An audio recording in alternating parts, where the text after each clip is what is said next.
So hello guys and welcome back to my YouTube channel. So अभी हम सीखने वाले हैं बीटेक फर्स्ट ईयर का मैथमेटिक्स 1 का क्वेश्चन, जिसमें हम मैट्रिक्स का रैंक निकालना सीखेंगे, जो कि बहुत इजी तरीके से मैं आपको समझाने वाली हूँ। And the question was find the rank of this matrix, right. तो रैंक का मतलब क्या होता है, पहले हम ये सीखेंगे। तो रैंक का मतलब ये होता है कि जैसे कि ये वाला डायगोनल पार्ट है, राइट। तो डायगोनल पार्ट के नीचे वाला सारा पार्ट ज़ीरो हो जाता है अगर, ठीक है। तो अगर डायगोनल के पार्ट्स ये सारे ज़ीरो हो गए, जैसे इसका हेल्प करके हम इन सारे को ज़ीरो बनाने की कोशिश करेंगे, ठीक है। तो डायगोनल अगर थ्री आ रहे हैं, नॉन ज़ीरो नंबर्स आ रहे हैं, तो रैंक उसका 3 हो जाएगा। अगर 2 आ रहे हैं तो 2 हो जाएगा। इम्पॉर्टेंट नहीं है कि ये वाला तो चेंज नहीं होगा, ये सारे ऐसे रहें, ये सब चेंज हो सकते हैं। जैसे कि हम सॉल्व करते हैं, आपको बताती हूँ, ठीक है। तो देखो, इस वाले के हेल्प से जैसे हमने 10th क्लास में सीखा हुआ था मैट्रिक्स, 12th क्लास में मैट्रिक्स सीखा था, बस वैसे ही करना है। सो मैं बताती हूँ कैसे करना है।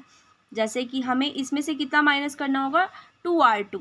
सो r2 लिखेंगे, ये ρ2 है, ये कॉलम है, राइट। तो ρ2 में से क्या करेंगे, ρ2 माइनस 2 ρ1, तो ये 0 हो जाएगा। जैसे कि बता रही हूँ मैं, 4 माइनस 2 इंटू r1 कौन सा है, 2। सो 4 माइनस 4 इज़ 0। ओके, तो हम ऐसा ही यूज़ कर रहे हैं यहाँ पे, दैट 2 6 3, क्योंकि ρ2 में ऑपरेशन हो रहा है तो सिर्फ ρ2 में ही चेंजेस आएंगे।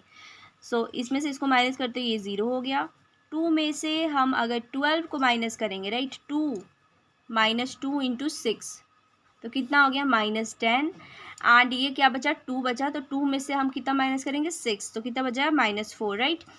एंड अब लगाएंगे ρ3 में, ऑपरेशन लगाते हैं, ठीक है। तो ρ3 में से ρ3 minus ρ2, sorry ρ1, so this will become 0। So 4 minus तो -2 हो जाएगा, 6 माइनस 3 तो 3 हो जाएगा, राइट। ओके, अब नेक्स्ट आगे हम चलते हैं। अब ये वाला पार्ट हमारा 0 हो गया, अब हमें एक इसको 0 करना है, राइट। तो अब हम इसे कैसे 0 करें, सबसे पहले क्या करते हैं कि इसमें नेगेटिव से मल्टीप्लाई कर देते हैं, ठीक है। सो करते हैं r2 में से r2 माइनस 1, मैंने मल्टीप्लाई कर दिया r, ठीक है। तो मल्टीप्लाई करेंगे तो ये ऐसा दिखेगा, 6 3 2 0 10 4 2 -2 3, राइट, ऐसा दिख गया। अब हम इसको क्या करेंगे कि इस वाले को एक्सचेंज कर देते हैं, राइट। तो r2 को मैंने r3 के साथ एक्सचेंज कर, ताकि ये ऊपर चला जाए, ताकि हम इसमें से माइनस करके, क्योंकि 5 टाइम्स में 0 हो जाएगा।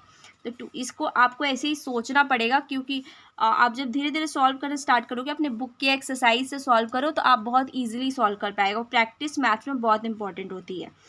So and do subscribe my channel अगर आपको ऐसी वीडियोस चाहिए, और जो भी क्वेश्चन में प्रॉब्लम आप मेरे को कमेंट सेक्शन में बताना, I will solve the question for you.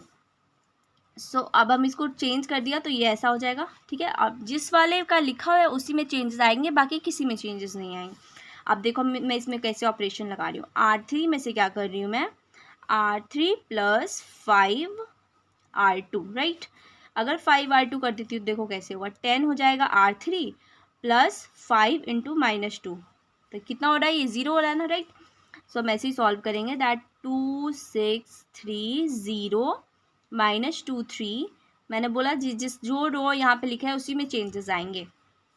So this will become 0। अब 4 के साथ यही ऑपरेशन परफॉर्म करेंगे, दैट 4 प्लस 5 इंटू 3, राइट।